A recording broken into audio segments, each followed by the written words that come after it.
I can never tell if this is working or not. I think it's working though. Yeah, I'm pretty sure it's working. But I'll wait for just a second. There you go. Hi guys! Thank you so much for joining my YouTube Live for Hardwear Beauty today.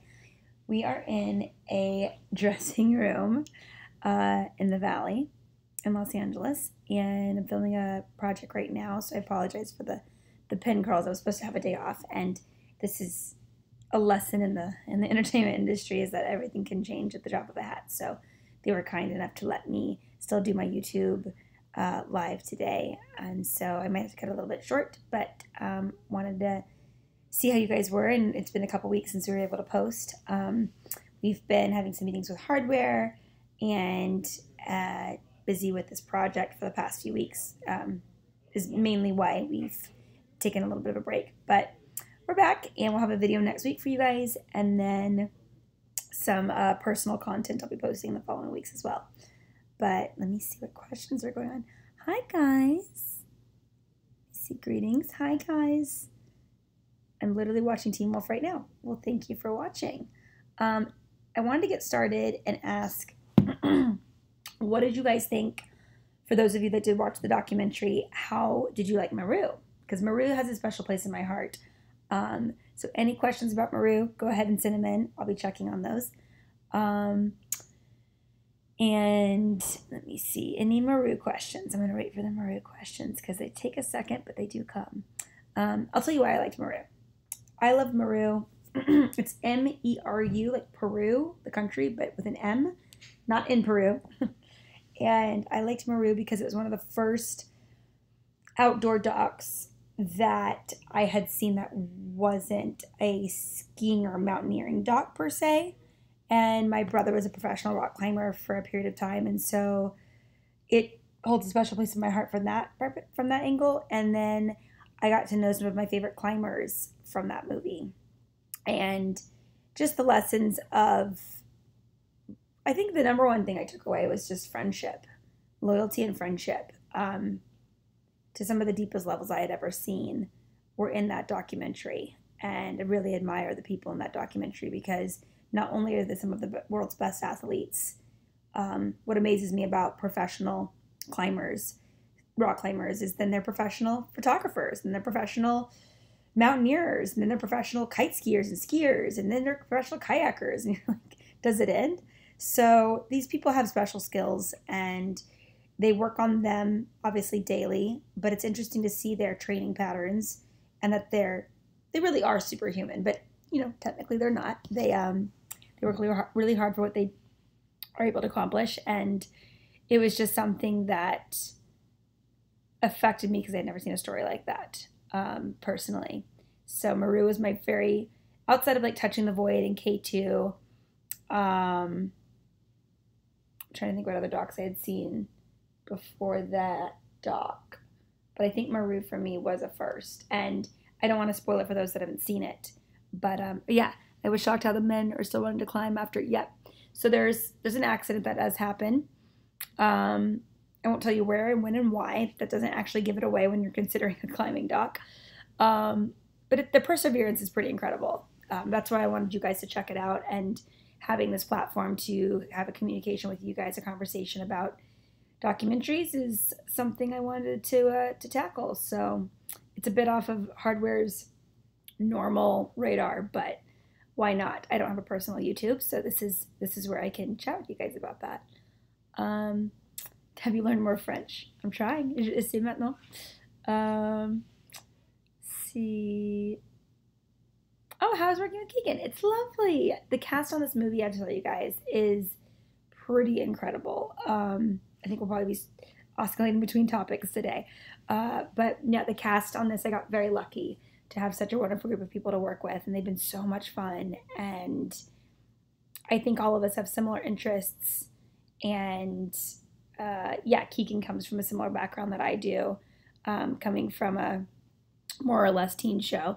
So it was fun to exchange stories and see that common ground between the two shows, where there's the overlapping demographics as well. The overlapping fandom is pretty Video output low. Oh no. Is not receiving enough video to maintain its. Okay, I apologize to the buffering in this. Let me see. What is your favorite hardware makeup look? I think the wig, the pink wig for me was really fun. I wish that was my real hair. But alas, it's not. Oh, All the Boys I've Loved Before. I have checked it out. And one of my best friends, Laura Webb, was the music supervisor on All the Boys You've Loved Before. So I actually am posting something about that this week because she's been getting a lot of credit, as she very well deserves, with her friend Lindsay. They're both music supervisors.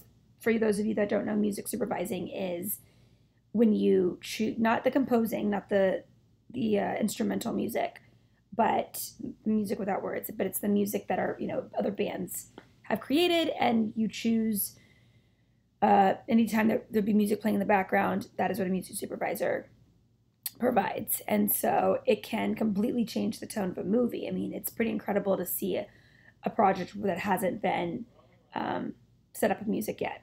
So shout out to Laura Webb and for all the Boys I Loved Before. Do you get stressed or nervous filming? Sometimes. I think I get more stressed than nervous. More stressed than nervous with filming because the hours are really long and the stamina, you have to keep up your stamina. For me, diet and exercise, although it might not really show, internally it does a lot for me because it keeps my energy levels up. The movie, I'm not sure if I can release the name or not because I think it might be a working title. But there's a title, I just can't say it. And I forgot to ask them if I could say it or not. Let's see. Did I read my comment? Yes, we check out all comments. So I will loop back to you, Mercedes. Hopefully the trailer will be out at some point this year, but I can imagine that it would probably be this end of this year or beginning of next year of when you'll start seeing a good trailer of this movie. Making sure this is still working. It's working from my end, but I'm not sure if it's working from your end. It might not be. So I hope this is still working, guys. I apologize if it's not. What is this guy? Okay, that's that guy. Okay, great. So yeah, any of you? Oh, it's offline. Yeah, the connection is not good. It is not good. Okay, thank you for the message, guys.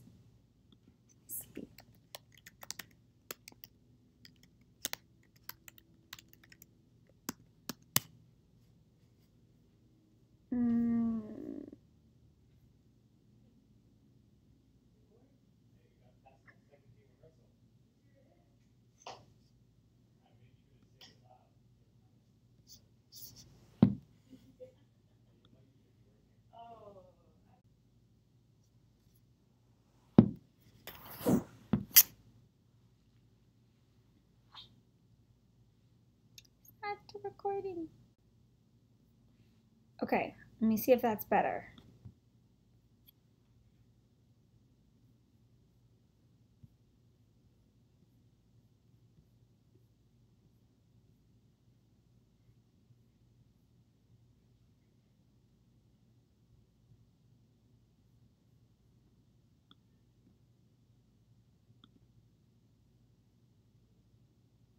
Okay, am I back? No, maybe not. Let me know if you guys can see me. I don't think I can. I don't think you can see me.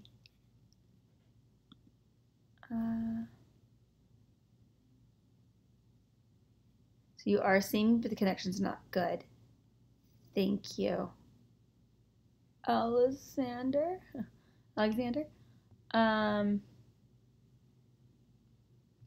Okay, hopefully.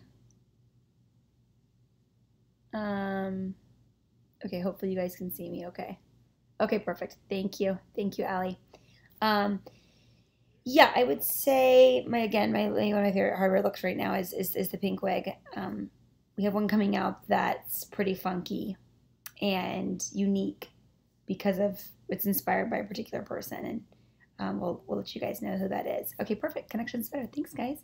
Um, but yeah, I would say my favorite look's definitely the pink wig so far. Very excited for Crystal, by the way. I wanted to give her a shout out. She's a very special person to me. We grew up on a set together and learned so much together, and so I've always been one of her biggest fans. I think she's just drop dead gorgeous, and she's one of those people that truly looks like a movie star. And my best friend Mahaley and I, we never.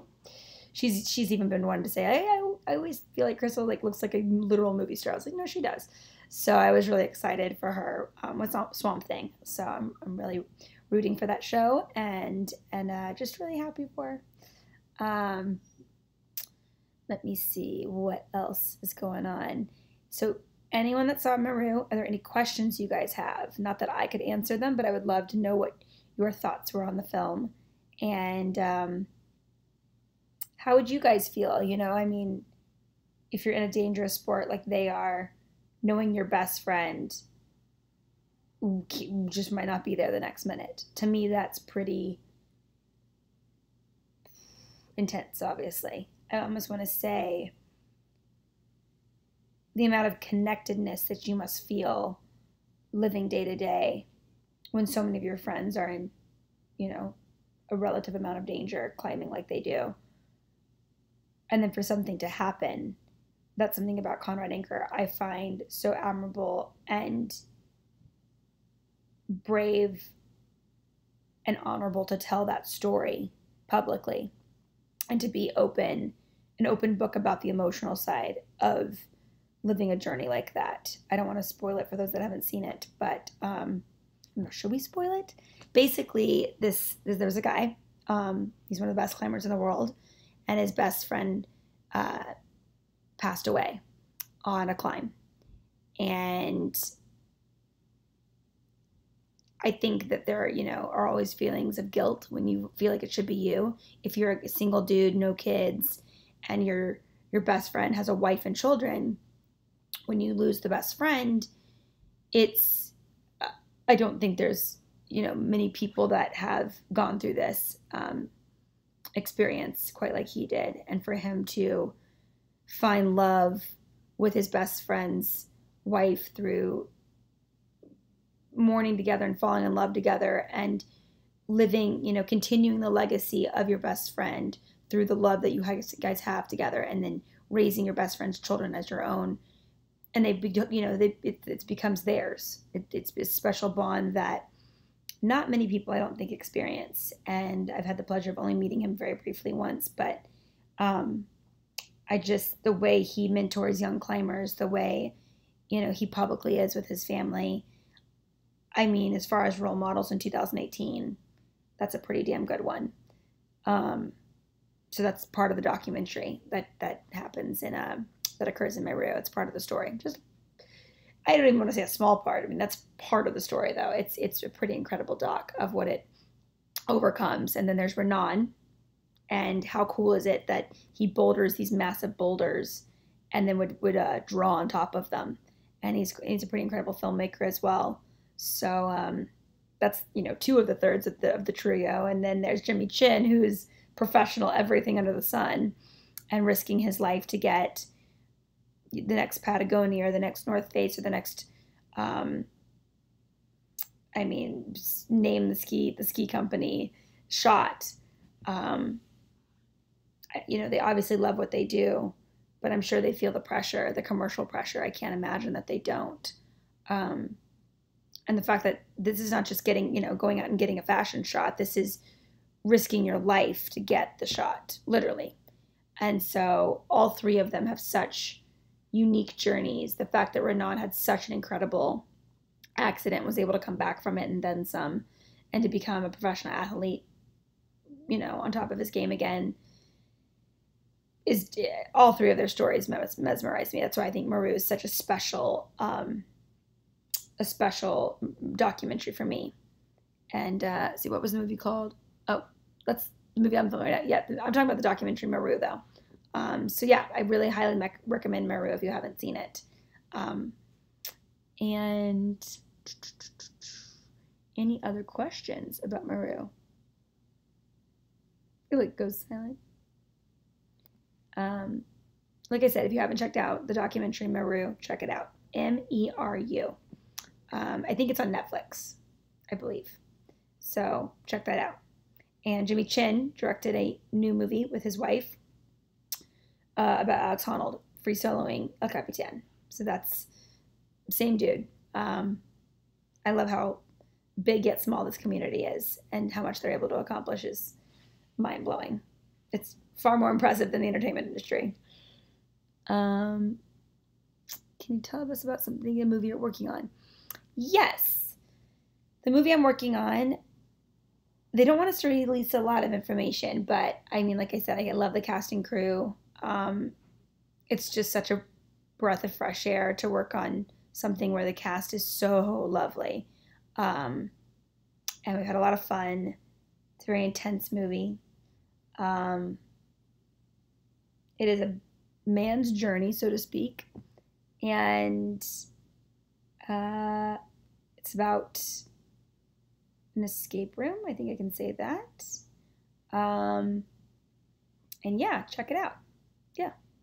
It's a thriller, and it shoots in my hometown, which I'm very excited about. Any actor that's like, I can shoot in Los Angeles, we're very happy about that. Thus my pin curls right now. Waiting to go back into set. But they were kind enough to let me do this live stream. Yeah, I've been mostly a television actress. So yeah, Lacey, shout out to Lacey Fox. Yes, and so this will be essentially my first movie, because Bring It On was like more of a video on demand, or like straight to DVD kind of thing. So yeah, this will be the first. So I'm really excited that you guys get to be a part of it with me. When will the trailer be? The trailer for this movie will probably be like late this year or early next year. So yeah. What helps you remember your lines? I don't know. I just have one of those brains that remembers it. But, oh, this doc is so inspiring and such a demonstration about the drive and dedication. Hold on. I want to see what that quote is about. Let me see. That you can literally transfer any field or profession. How does that inspire you? This is about Natasha Grace 87. Natasha, thank you for watching Meru, first of all. Big shout out to Natasha Grace 87. That's exactly why I recommended this documentary, because you can apply their dedication, like you said, to any profession, to any goal you have in life. If these guys can hang on the side of a ledge and their ledge beds, I mean, it's you know, they call them bugs, on the side of a literally like a wall, a granite wall. What can we do? And I look at their workout regimen, and I think if I can just do a fraction just to stay in shape, or just to like be able to ski tour, that's nothing. So it also puts it in perspective for me that if human beings are capable of that, I'm certainly capable of doing my to-do list. So it's perspective, as well as transferring it to any sort of goal or profession, is why I love this documentary so much. And the friendship between the three of the guys, each of their histories, each of their bios, what happens to each of these people in this doc, everybody is struggling with a very different kind of story within their sport. And their sport is a large part of who they are, but it doesn't define them. And so I love that they take the sport that they love and funnel that into a new hobby of theirs. That I think is pretty cool. I've seen Renan's filmmaking career grow up in the last few years, and I mean, what better guys with a better perspective than they've seen the most incredible views in the world. And so the fact that they are willing to put a camera around their neck and also concentrate on that while climbing, where I mean, I'm all the more grateful. So there's so many reasons why I love this documentary. Like I said, it also got me into a pretty avid path in finding more outdoor docs like this one. It was unlike anything I've ever seen. And a lot of the time lapse was just so beautiful that they set up. So if you're a filmmaker, if you're a photographer, if you're a climber, if you're a skier, if you are a kayaker, if you're a kite skier, if you are a polar expert. That's a thing. Check out this documentary, Meru. You'll really love it. If you have a goal in mind, check out this documentary, which I think hopefully is most of us. And then documentaries are more so underrated. I think people should watch them. They're so meaningful. Alexander, I think. Yeah, that's why I'm a bit more of a doc watcher than a movie watcher, but I'm trying to change that. But unfortunately, yeah, docs have my heart. Where would you use the wig in the last video? I would use that wig anywhere. I absolutely loved that wig. It was different for me. So I have one of those faces that tends to change quite a bit if I have a different hairstyle. So I wish I could change my hair. I've never changed my hair, so I wish I could change it. But for my career purposes, it's really not the best idea.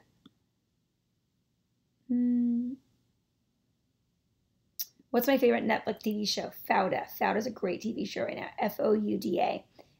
I'm behind the 8 ball. Like, all of Israel's been watching it for like 8 years. But yeah, I really liked Fauda. Fauda's my favorite one right now.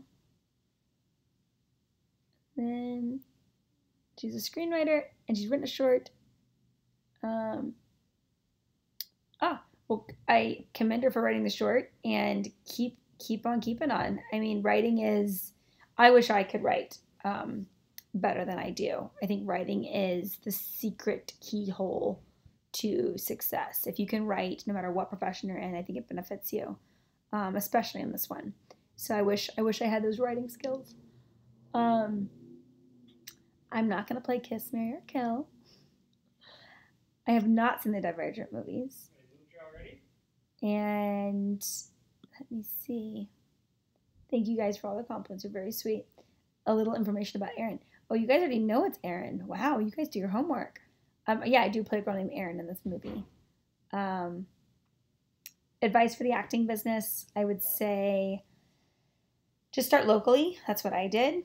And I think if it's meant to be, then you will find your path. But to get experience locally, because it only gets harder without the support system once you're in Los Angeles or New York.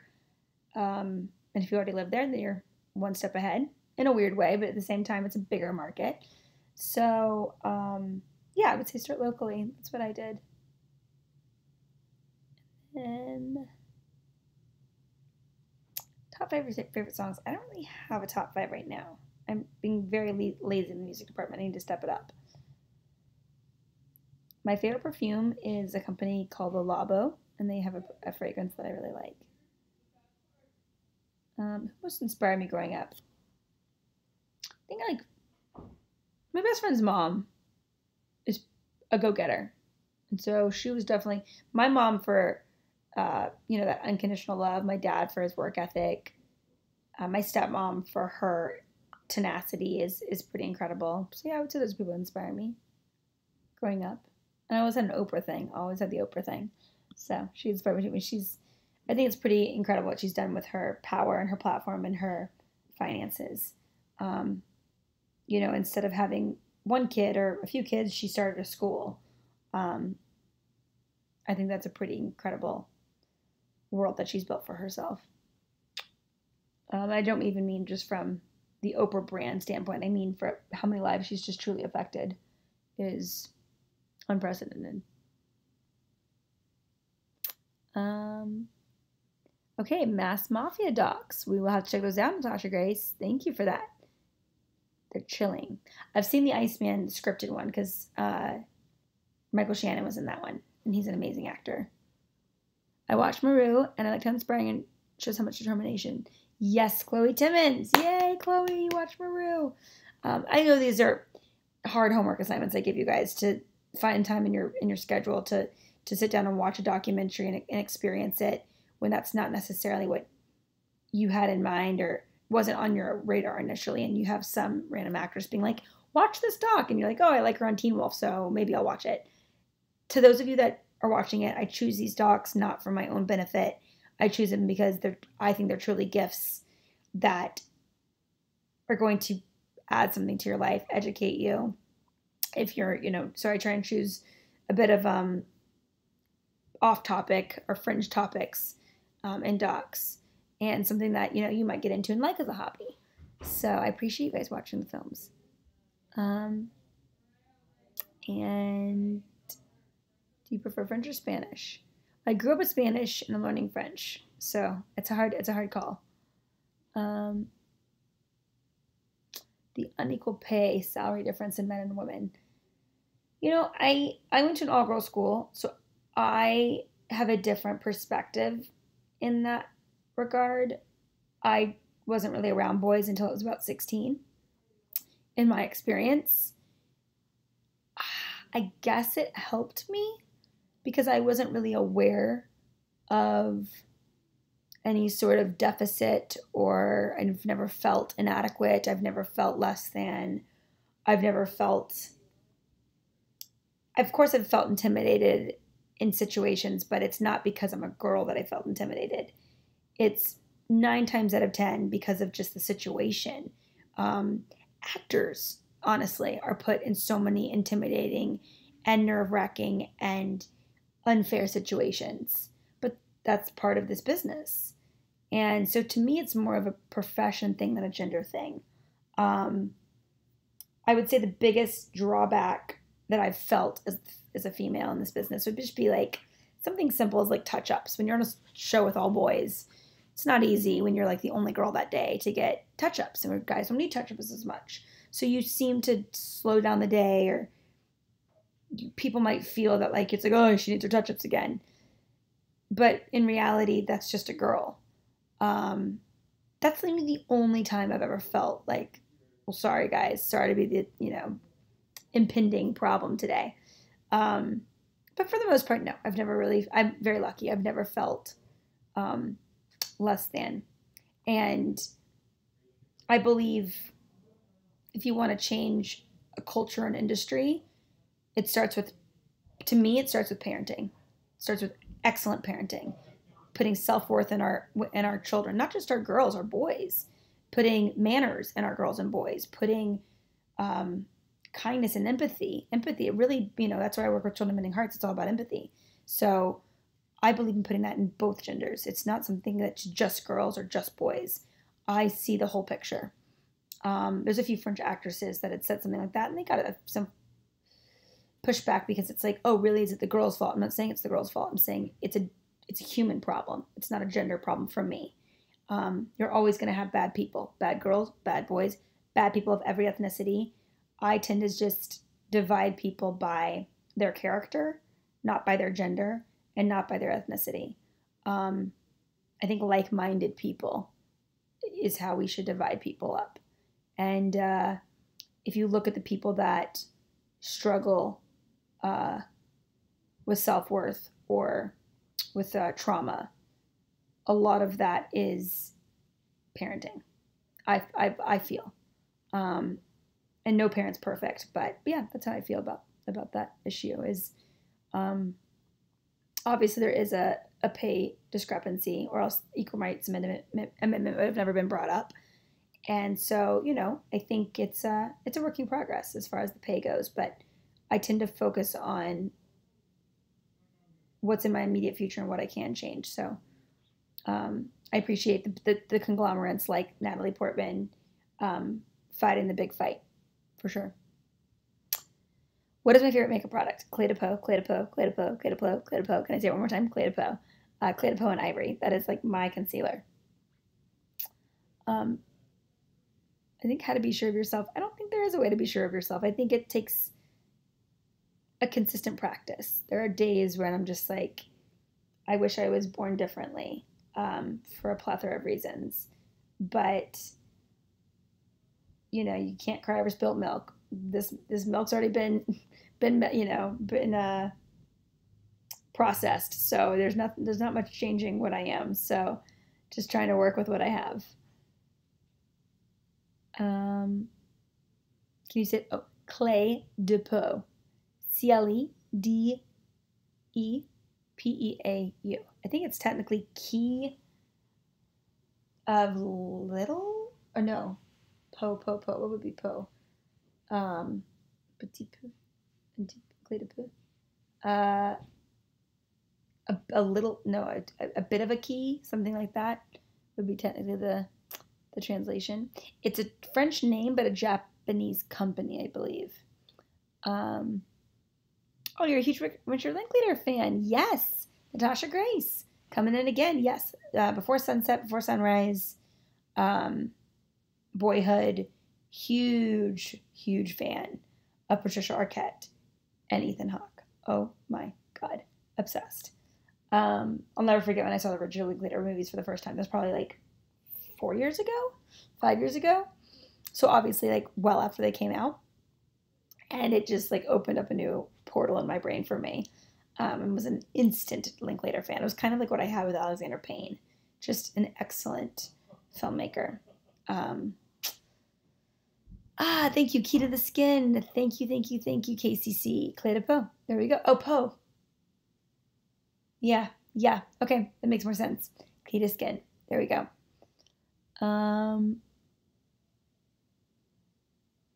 Just looking for the next question. If you work with the right people, even if they're new, they feel like family almost immediately. So I got lucky on this film. Very lucky. But I think I gotta go. So they just gave me the knock. But I will talk to you guys later. Thanks for joining. Bye, guys.